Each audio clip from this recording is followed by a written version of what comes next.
إن الحمد لله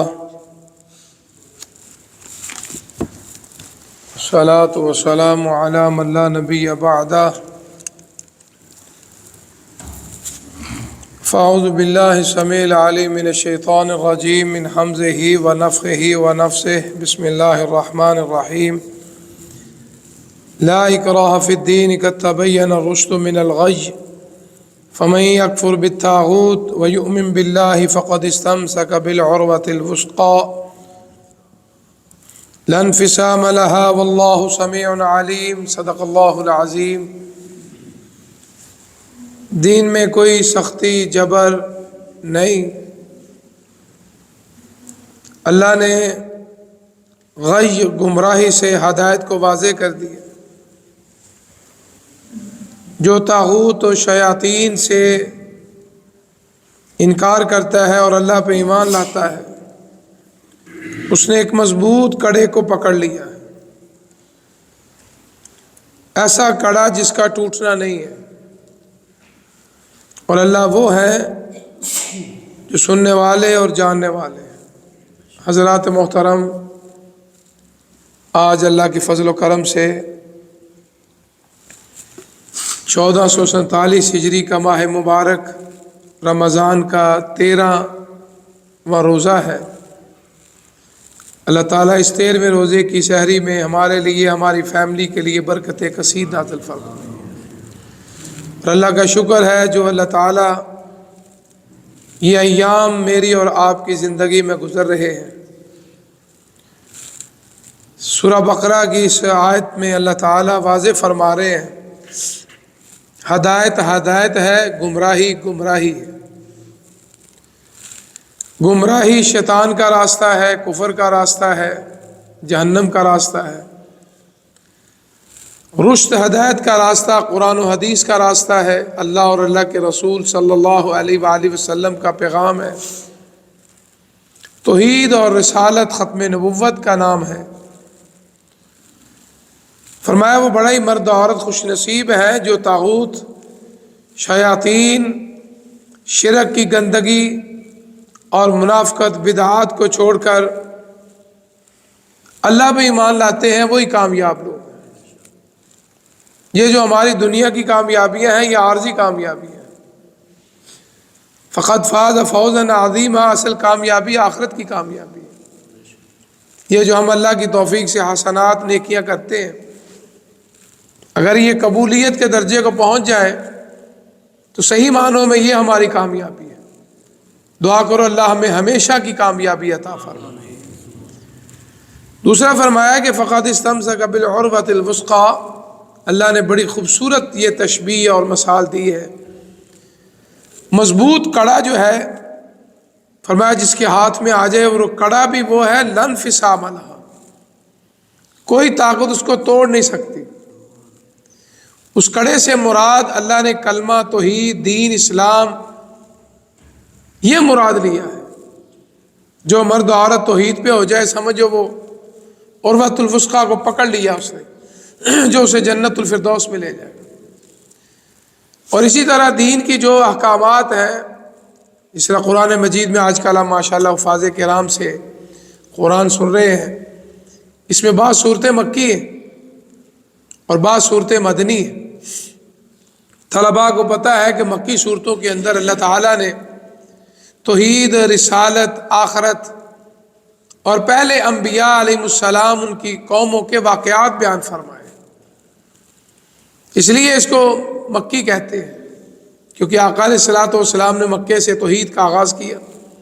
لا الہ الا اللہ یا اشہد ان لا الہ الا اللہ، اس لیے مکی دور جو ہے اس میں رب العالمین نے لات، عزا، منات، حبل کو منانے والوں کو یہ دعوت دی کہ یہ جو تم نے اپنے ہاتھوں سے بت بنائے ہوئے ہیں لکڑی کے، ستو کے، یہ کام نہیں آئیں گے، یہ تو بالکل اپنے ہاتھ سے تم نے بنائے، تو خالق کیسے ہو سکتے ہیں؟ حالانکہ کفار کا یہ بھی عقیدہ تھا کہ رب ہماری نہیں سنتا، ان کی سنتا۔ وہ اللہ کے بندو، جو تم نے خود بنائے ان کی سنتا ہے، اور جس رب نے تمہیں اپنے ہاتھوں سے بنایا وہ تمہاری نہیں سنے گا۔ یہ شیطان کا ایک دھوکہ تھا۔ آج بھی ہمارے ہاں بعض بد عقیدہ لوگ موجود ہیں، اللہ ان کو ہدایت عطا فرمائے، وہ بھی یہی عقیدہ رکھتے ہیں کہ جی ہماری نہیں سنتا، ان کی بڑی سنتا ہے، استغفر اللہ۔ حالانکہ اللہ کا وعدہ ہے امن یجیب المضطر اذا دعا، کوئی بھی مجھے پکارے، بڑا ہے چھوٹا ہے امیر ہے غریب ہے، سب تو اللہ کی مخلوق ہے، سب اللہ کے بندے ہیں۔ فرمایا تم مجھ سے مانگ، انشاءاللہ میں تیری مانگ کو ضرور پورا کروں گا۔ کوئی ڈائریکٹ یہ وسیلے وصولے کی کوئی ضرورت نہیں، اللہ ہماری سنتے ہیں، سمیع ہے، علیم ہے۔ تو اس لیے یہ عقیدہ رکھنا کہ فلاں کی سنتا ہے ہماری نہیں سنتا، صرف دین کے اندر دعا کی اجازت ہے کہ آپ دعا کروا سکتے ہیں ماں سے، باپ سے، استاد سے، کسی بزرگ سے، کسی عالم سے، کہ بھائی میرے لیے بھی آپ دعا کر۔ یہ آقا کی سنت ہے۔ اللہ نبی رحمت سے شان سے بڑا کوئی نہیں، آپ کو اللہ کی رحمت سے وہ مقام ہے جو کسی کو نہیں، اور ایسا مقام نہ کوئی فرشتہ، نہ کوئی جن، نہ کوئی انسان، نہ کوئی نبی، نہ کوئی رسول پہنچ سکتا ہے۔ تو آقا نے ہمارے لیے ایک بڑا خوبصورت طریقہ رکھا۔ حضرت عمر فاروق رضی اللہ تعالیٰ عنہ عمرے پہ جانے لگے تو آقا کو ملنے کے لیے آئے، فرمایا اللہ کے رسول صلی اللہ علیہ وسلم اللہ کے حکم سے، اجازت سے، اللہ کی توفیق سے میں عمرے کے لیے جا رہا ہوں۔ اللہ اکبر۔ تو امام کائنات نے کیا فرمایا تھا؟ فرمایا عمر وہاں جا کے اپنی دعاؤں میں مجھے نہ بھولنا۔ اللہ اکبر۔ حالانکہ آقا کو دعاؤں کے اس طرح کا مسئلہ نہیں ہے، لیکن امت کے لیے سبق دے دیا کہ کسی سے دعا کروانا چاہے یہ گناہ نہیں ہے، لیکن یہ کہنا کہ وہ سنتا ہے میری نہیں سنتا، یہ آپ اپنے عقیدے کی اصلاح کر لیں۔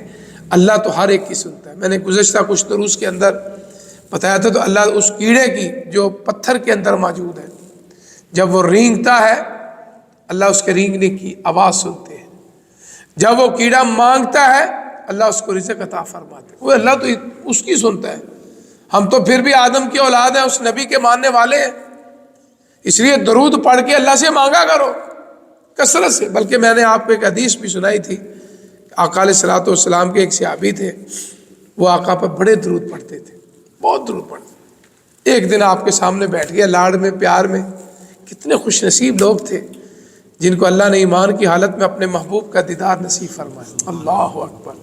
تو ہمیں بھی یہ دل میں تڑپ ہے، اللہ کل قیامت والے دن اپنے دیدار کے ساتھ اپنے محبوب کا بھی دیدار نصیب فرما۔ یہ انسان کی تمنا اور آرزو ہونی چاہیے۔